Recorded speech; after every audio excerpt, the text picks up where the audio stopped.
जय हिंद दोस्तों। बारिश की वजह से मुंबई के एक फेमस मॉल के बाहर का नजारा देखिए। अब कुछ लोग कहेंगे कि 800 mm तक की बारिश को कोई हैंडल नहीं कर सकता, लेकिन आप ये गुड़गांव का हालत देखिए। गुड़गांव में पूरे साल 600 mm से ज्यादा बारिश नहीं होती, फिर भी इस साल बारिश के कारण 8 लोगों ने अपनी जान गंवाई। ये मोहाली का केस सुनिए, जहाँ पर एक इंडियन साइंटिस्ट स्विट्जरलैंड, जर्मनी जैसे कंट्रीज को छोड़कर इंडिया वापस आया रिसर्च करने की, लेकिन पार्किंग के एक मामूली से झगड़े के कारण उसकी मौत होगी। और ये हमारी पब्लिक ट्रांसपोर्ट का क्या ही कहना, इसमें हर रोज लोग अपनी जान को खेल कर इसको ट्रैवल करते हैं। और ये हमारी पब्लिक प्लेस, जहाँ पर साइट सीइंग के नाम पर कचड़े, पान की छींटे इत्यादि फैले हुए हैं। हालत तो ये हो गई है दोस्तों कि अगर आपको अपने बच्चों को एक ढंग के स्कूल में पढ़ाना है तो नर्सरी की फीस लाखों तक पहुंच चुकी है। यहाँ पर आए दिन देखने को मिल रहा है कि नए नए ब्रिज ताश के पत्तों की तरफ बिखरते जा रहे हैं। एक साइड तो मीडिया वाले कह रहे हैं कि हम हर रोज विश्व गुरु बनते जा रहे हैं, लेकिन रिपोर्ट के हिसाब से लाखों लोग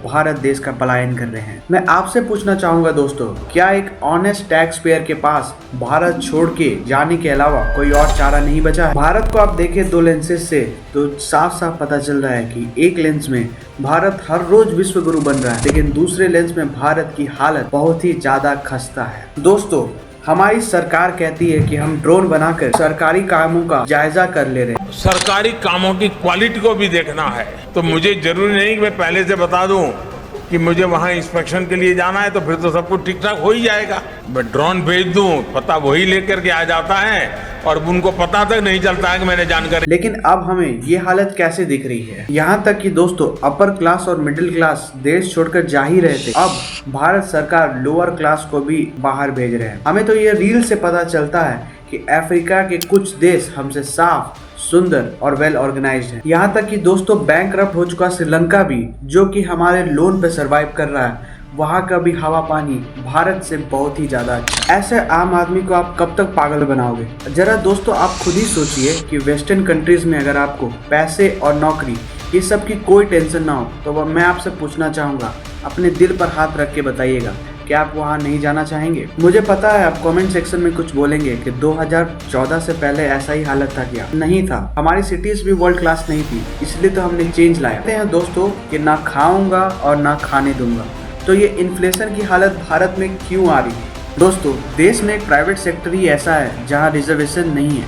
यहाँ पर मेरिट के बेसिस पे काम होता है, लेकिन सरकार और विपक्ष अब यहाँ भी रिजर्वेशन लाने की बात कर रही है। दोस्तों, ये कैसी बेवकूफ़ी वाली बात, ये कितनी शर्म की बात है कि फॉरेन से भारत घूमने आए हुए लोग यहाँ पर कचरे उठाकर इसे साफ कर रहे हैं, लेकिन हमारे नेताओं का क्या ही कहना। दोस्तों, हमारे देश की इतनी विक्टिम मेंटालिटी हो चुकी है कि अगर कोई किसी चीज़ के बारे में शीशा दिखाए तो लोग उसे ठीक करने के बजाय उसे ही बिकाऊ बोलने लगते हैं। भारत में करंट लीडर के बच्चे फॉरेन में जाकर सेटल हो रहे हैं, लेकिन वही आम आदमी का बच्चा एक सरकारी एग्जाम को निकालने के लिए भी सालों तक घिसता रहता है। ये सिस्टम की फेलियर नहीं है तो क्या है? हालत ऐसी हो चुकी है दोस्तों कि यूएस और यूरोप के बहुत सारे कंट्रीज में इंडियंस के खिलाफ रेसिज्म पीक पर है, लेकिन हालत तो देखिए ऐसी कि लोग तब भी इंडिया को छोड़कर यूएस में और यूरोप में सेटल होने में ज़्यादा इंटरेस्टेड। ये सब चीज़ों को सुधारा जा सकता है, तो इसके पार्ट 2 के लिए कमेंट करें और